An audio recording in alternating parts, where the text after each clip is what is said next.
So, hi again mga ka-Diyosa. Sige, sagot ulit tayo ng isa pang comment kasi baka wala ang lola nyo next week. Mamiss nyo ko. Sige.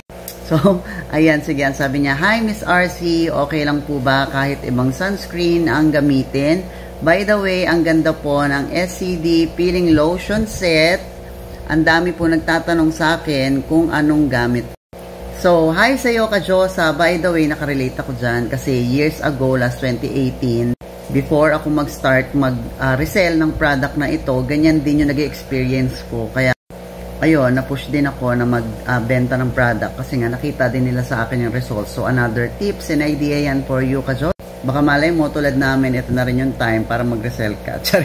So, going back to your question, marami na rin kasi nagtatanong yan sa comment section. Pwede daw ba ibang sunscreen? Pwede daw bang ibang sabon yung gamitin? Kasi wala pa silang pambili ng sabon, wala pa silang pambili ng honestly, mga ka-Diyosa, pwede naman pong ibang brand ng sunscreen or soap yung gagamitin natin kung talagang wala tayong pambili ng set, di ba? Kasi hindi mo pwedeng hindi tayo maghihilamos. And also, hindi rin tayo dapat tumatapat sa araw ng walang sunscreen, lalo na kapag nagre-rejuve ka ng skin mo. Kasi yun madalas nagkukos ng mga pekas, melasma sa mukha natin kasi nagre-renew ka ng skin mo tapos hindi ka nagsa-sunblock, naiinitan siya masyado.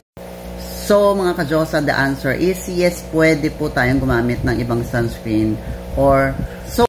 As long as, tandaan nyo po ito, as long as wala pong negative reaction na mangyayari dun sa combination ng peeling lotion and then ang gagamitin yung brand ng sunblock or so. Meaning to say, mga ka-Diyosa, para mas malinaw, bigyan ko kayo ng sample. For example, peeling lotion yung in-apply nyo and then yung tinerno yung sunscreen ay parang nagbutlig-butlig yung mukha nyo, nag-rashes or whatever na negative reaction sa skin nyo. Meaning to say, hindi po sila good combination. So, i-stop nyo po siya. So, ngayon, kung meron naman kayong gamit na ibang brand tapos hindi naman siya nagkaroon ng negative outcome or reaction dun sa skin natin, pwede naman po. That's what most important. Yung safe po yung skin natin doon sa gagamitin nating sunblock or soap na iteterno nyo sa ating SCD Peeling Skin Lotion para at least safe din po kayo. Pero if I were you, ka-Diyosa, since naging first timer din naman ako, para hindi kayo maguluhan, much better kung sa face nyo gagamitin yan para hindi kayo mahirapan. Kasi minsan may nagko-comment dyan, ano pong gagamitin naming sunblock? Ano pong gagamitin naming sabon? Yung SCD Peeling Set po. Yung set po ang bili natin para kompleto na po siya. Meron na po siyang soap and meron na po siyang sunblock din nakaterno para at least di na po kayo mahirapan magtanong, mag-isip kung ano ba yung sunscreen or soap na iteterno nyo sa ating SCD Peeling Skin Lotion kasi meron pong set ito and ginawa na po siya na good combination, and let's use the word perfect combination para sa ating mukha.